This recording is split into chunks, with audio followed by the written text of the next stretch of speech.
तो दोस्तों, भारतीय मिठाइयों की बात करें तो घेवर की जो मिठाई होती है वो सबसे ज़्यादा स्पेशल होती है। तो आज मैं आपके लिए लेके आई हूँ घेवर की मिठाई की रेसिपी, जो आप इसे झटपट घर पे बना सकते हैं। वैसे तो इसमें इंग्रेडिएंट बहुत कम लगते हैं, लेकिन क्या होता है ना कि जो इसका प्रोसेस होता है वो थोड़ा-सा ट्रिकी होता है। तो चलिए आज मैं आपको बनाना सिखाती हूँ, एकदम बढ़िया तरीके से, एकदम सरल तरीके से घेवर की रेसिपी बनाना, और साथ ही साथ चाशनी भी बनाएँगे और साथ ही साथ इसमें बनाएँगे बढ़िया सी रबड़ी भी। तो चलिए इसको बनाना हम जल्दी से शुरू कर लेते हैं। और साथ ही साथ अगर आपको मेरी रेसिपीज़ पसंद आती हैं तो प्लीज़ मेरा चैनल ज़रूर सब्सक्राइब कर लीजिए, और मुझे कमेंट करके आप ज़रूर बताइए आपको ये रेसिपी कैसी लगी। तो इस रेसिपी को शुरू करने के लिए हमें चाहिए एक बड़ा-सा बर्तन, और कुछ इस तरीके से परात ले लीजिए, आप कोई बड़ा बर्तन ले लीजिए ताकि आगे का प्रोसेस हम आसानी से कर पाएँ। अब हम यहाँ पे ले लेते हैं आधा कटोरी वनस्पति घी, जो है पिघला हुआ, बहुत ज़्यादा गर्म नहीं है लेकिन ये पिघला हुआ है, और आधा कटोरी हमें लेना है यहाँ पे। और अब हम इसमें डाल देते हैं। तो दोस्तों, आगे की जो मेजरमेंट करेंगे वो हम इसी कटोरी से करेंगे। तो बस यहाँ पे मैंने घी सारा ऐड कर दिया है। अब लेते हैं एक बड़ा सा बर्फ़ का टुकड़ा, और इसको डालते ही देखिए घी जमना शुरू हो गया है। दोस्तों, बेसिकली हमने क्या करना है, यहाँ पे ये घी को बहुत अच्छे से मक्खन की तरह स्मूथ करना है, इसीलिए बिल्कुल पिघला हुआ घी लें, और इसके बाद हम यहाँ पे बर्फ़ को फैलाएँगे तो ये एकदम मक्खन के जैसा स्मूथ हो जाएगा।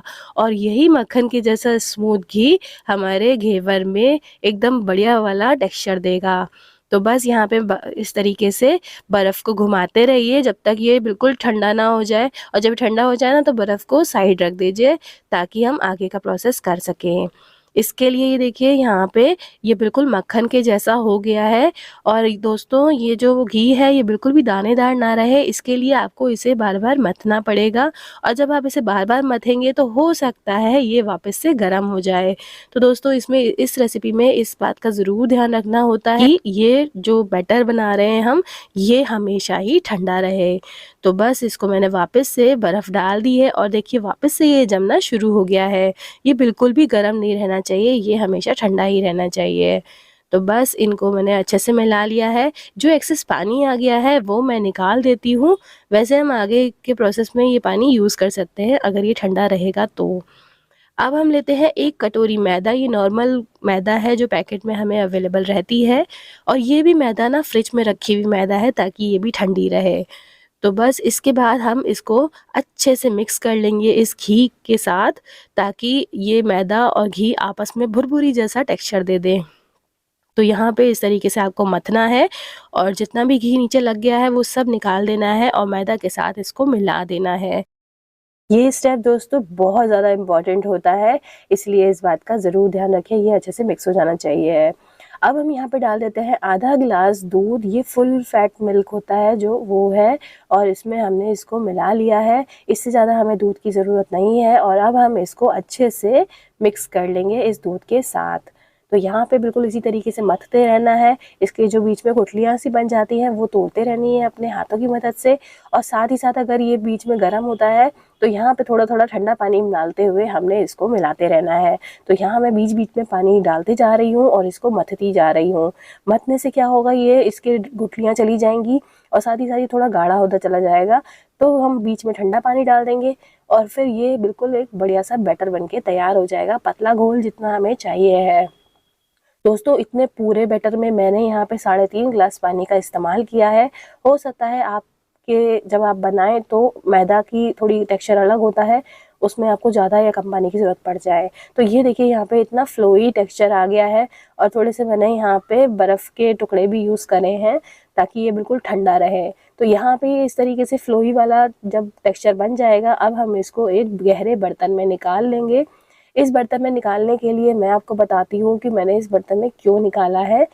तो पहले तो हम इसको अच्छे से निचोड़ देते हैं, और ये बड़ा बर्तन हम हटा देते हैं, अब इसकी ज़रूरत नहीं है। अब मैं आपको दिखाती हूँ इसकी फ़ाइनल कंसिस्टेंसी कितनी है। तो ये कंसिस्टेंसी में कुछ इस तरीके का है, इस तरीके से बहता हुआ है, और अगर ये नहीं होता है तो आप इसमें थोड़ा-सा और ठंडा पानी ऐड कर सकते हैं। दोस्तों, आप चाहें तो इसे फ्रीज़र में रख सकते हैं जब तक आप तेल गरम करेंगे, वरना मेरी तरह इस तरीके से बर्फ़ के ऊपर रख दीजिए। तो क्या होगा, ये ठंडा भी रहेगा, गरम भी नहीं हो पाएगा, और जो हमारा टेक्सचर है वो भी बहुत अच्छे से आएगा। तो बस इस तरीके से मैंने रख दिया है। अब हम यहाँ पे एक छोटी पतीली में घी गरम कर लेते हैं। आधा घी डालिए दोस्तों, पतीली भरना मत, आधा घी डालना और चम्मच ले लेना, कुछ इस तरीके की जो चम्मचें होती हैं उसमें भर भर के हम इसमें डालेंगे। तो गर्मा गर्म तेल में सबसे पहले मैंने यहाँ पे 2-4 बूंदें डाली, तो देखिए ये सब भुरभुरी होके साइड हो गई है। यही होता है घेवर बनने का तरीका।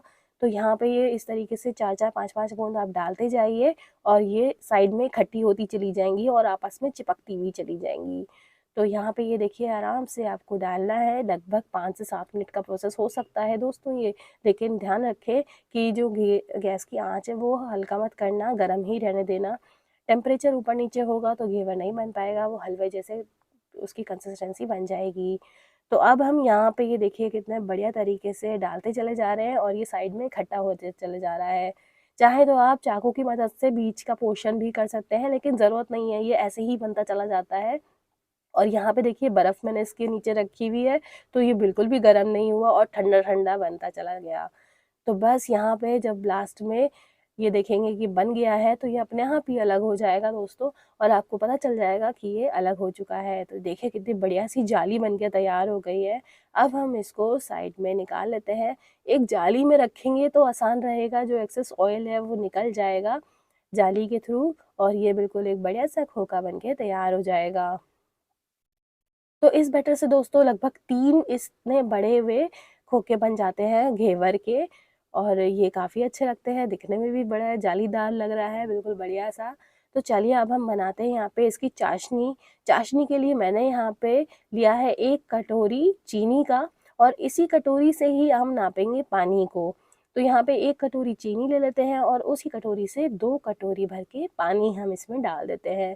यूँ तो हमें यहाँ पे सिर्फ 1 तार की चाशनी चाहिए है, लेकिन दोस्तों ज़्यादा पानी डालने से क्या होगा, चाशनी बहुत अच्छे से पकेगी, और ज़्यादा थोड़ा टाइम लगेगा, लेकिन चाशनी बहुत अच्छी पक के तैयार होगी। तो अब हम यहाँ पे 1 टुकड़ा डाल देते हैं हरी इलायची का, ताकि थोड़ा-सा फ्लेवर अच्छा सा आ जाए, और बस अब हम इसको पकाते रहेंगे जब तक ये 1 तार की चाशनी ना बन जाए। तो पानी थोड़ा ज़्यादा है, लेकिन वो हमने इसीलिए डाला है क्योंकि चाशनी बहुत अच्छे तरीके से पकेगी ना, जब ज़्यादा टाइम लेके पकेगी तो वो बहुत अच्छी कंसिस्टेंसी भी देती है। तो बस यहाँ पे देखिए 1 तार की चाशनी लगभग तैयार होने वाली है, और जब ये तैयार हो जाए आप इसको साइड में रख दीजिए। अब हम चलते हैं आगे की प्रोसेस के लिए। आगे की प्रोसेस के लिए हम यहाँ पे बना रहे हैं रबड़ी, और वो भी हम बिना मावा के बनाएंगे। तो इसके लिए 2 कप आप ले लीजिए दूध, और यहाँ पे हम डाल देते हैं आधी छोटी चम्मच चीनी को, ताकि इस रबड़ी में भी थोड़ी सी मिठास रहे। अब हमें क्या करना है, इस दूध के साथ चीनी को अच्छे से उबालना है, ताकि चीनी पिघल भी जाए और साथ ही साथ थोड़ा सा दूध उबल भी जाए। तो यहाँ चलाते हुए मैंने इस तरीके से दूध को उबाल लिया है, अच्छे से चल गया है। अब हम यहाँ डाल देते हैं आधा कप मिल्क पाउडर डालेंगे, और इसको हम अच्छे से मिक्स कर लेंगे। तो जल्दी जल्दी से इसको मिक्स कर लेना है, लम्स इसमें नहीं पड़ेंगे क्योंकि मिल्क पाउडर में लम्स नहीं पड़ पाते हैं। बस आपको फटाक से इसको इस तरीके से मिला लेना है, और इसको और भी ज़्यादा क्रीमी बनाने के लिए मैंने यहाँ घर की निकली हुई मलाई 1 बड़ा चम्मच भर के डाल दी है इसके अंदर। इससे ना बहुत अच्छा टेक्सचर आता है और बहुत ही बढ़िया वाली रबड़ी बनके तैयार होती है। अब हमें क्या करना है, हमने जब तक ये रबड़ी नहीं बन जाती है तब तक इसको पकाना है। तो तेज़ आंच कर लीजिए, और जो साइड्स है ना उसकी स्क्रैप करते रहिए, क्योंकि इसी से ही रबड़ी लच्छेदार वाली बनेगी। तो बस साइड्स को स्क्रैप करते रहिए, और रबड़ी जैसा टेक्सचर ना आ जाए तब तक इसको पकाते रहिए। बहुत ज़्यादा पानी वाला टेक्सचर होगा दोस्तों तब भी मज़ा नहीं आएगा, इसलिए थोड़ा सा गाढ़ा रहने दें इसको। तो गाढ़ा होने तक हम इसको पका लेते हैं, और ये देखिए बिल्कुल गाढ़ा होने लग गया है और ये बहुत अच्छे से गाढ़ा हो चुका है। अब हम यहाँ पे गैस बंद कर देते हैं, साइड रख देते हैं और चलते हैं हमारे घेवर की तैयारी करने के लिए।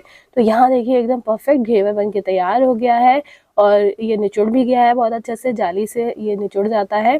और यहाँ देखिए बिल्कुल बढ़िया सा खोखा है, ये बहुत ज़्यादा क्रिस्पी भी है और बहुत ज़्यादा खोखा फुक्का बिल्कुल बना है। एकदम देख रहे हैं हनीकॉम्ब जैसे इसमें इस तरीके से जाली बनी है। तो बस हम इसे प्लेट में प्लेस कर लेते हैं दोस्तों, और इसके बाद हम यहाँ पे डालेंगे गरम-गरम इसमें चाशनी, लेकिन ध्यान रखें बहुत ज़्यादा चाशनी नहीं डालेंगे, थोड़ी-सी कम डालते हैं। वो क्या होता है ना, मार्केट वाले में थोड़ा सौगी ज़्यादा हो जाता है, तो हम घर पे बना रहे हैं थोड़ा-सा सौगी और थोड़ा-सा यहाँ पे क्रिस्पीनेस भी रहनी चाहिए। तो यहाँ पे हमने थोड़ी-थोड़ी सी चाशनी, लेकिन गरम चाशनी हमने इसके ऊपर पोर कर दी है। अब यहाँ पे जब चाशनी पोर हो जाएगी, अब ये ज़्यादा देर रखेंगे तो सौगी होना शुरू हो जाएगा, इसीलिए हम यहाँ पे जल्दी से तैयारी कर लेते हैं आगे की। अब जो हमने रबड़ी बना के रखी है वो हम इसमें डाल देते हैं। वाओ! इतना टेस्टी लुक आ रहा है, दिखने में ही इतना टेस्टी लग रहा है दोस्तों, खाने में तो बहुत ही लज़ीज़ था, मैं क्या बताऊँ। और बस ये रबड़ी को आपको बहुत अच्छे से फैला लेना है चारों तरफ। यूँ तो घेवर में बीच में छेद बड़ा भी हो सकता है, छोटा भी होते हैं। मैं यहाँ पे छेद को बहुत ही कम रखना पसंद करती हूँ, ताकि ना मतलब दिखने में अच्छा लगे और ना बहुत ज़्यादा बीच में फैला हुआ ना लगे। तो बस यहाँ पे अच्छे से घेवर के ऊपर मैंने मलाई लगा ली है। गुलाब की पंखुड़ियाँ अगर आपने रख दी ना इसके ऊपर, तो इसमें बहुत ही अच्छी जान आ जाती है दोस्तों, इसीलिए गुलाब की पंखुड़ियाँ आप इसके ऊपर रखें। सजाने के लिए इसमें आप मेवा का इस्तेमाल भी कर सकते हैं। मैंने यहाँ पे बादाम का इस्तेमाल किया है और साथ ही साथ कुछ क्रश किए हुए भी मेवा मैंने इसके ऊपर भी डाले हैं। तो आप भी इसी तरीके से कर सकते हैं। मेवा आपके ऊपर डिपेंड करता है आप कौन सी वाली डालना पसंद करते हैं। और साथ ही साथ मैंने यहाँ पे लगाया है चांदी का वर्क भी, जैसे मार्केट में होता है ना, बिल्कुल उसी तरीके का यहाँ पे चांदी का वर्क भी लगा लीजिए। और ये लीजिए हमारा बढ़िया सा घेवर, मार्केट स्टाइल वाला घेवर घर में बन के तैयार हो गया, कुछ ही सामान से, लेकिन कुछ ट्रिक के साथ भी। तो बस ये हमारा घेवर बन के तैयार हो गया, बिल्कुल मार्केट के जैसा। और हाँ दोस्तों, अगर आप चाहें तो ये जो खोखा है ना खाली वाला, वो आप बना के रख सकते हैं महीने भर तक के लिए। लेकिन अगर आप यहाँ पे इस तरीके से मलाई घेवर वगैरह बना लेंगे, तो फिर ये उसी दिन कंज्यूम करें या फिर 3 दिन के अंदर अंदर आप इसे कंज्यूम कर लें। तो बस ये लीजिए, आनंद लीजिए इस बढ़िया से घर के बने हुए घेवर का और बनाइए, और मुझे ज़रूर बताइए आपको मेरी रेसिपी कैसी लगी। थैंक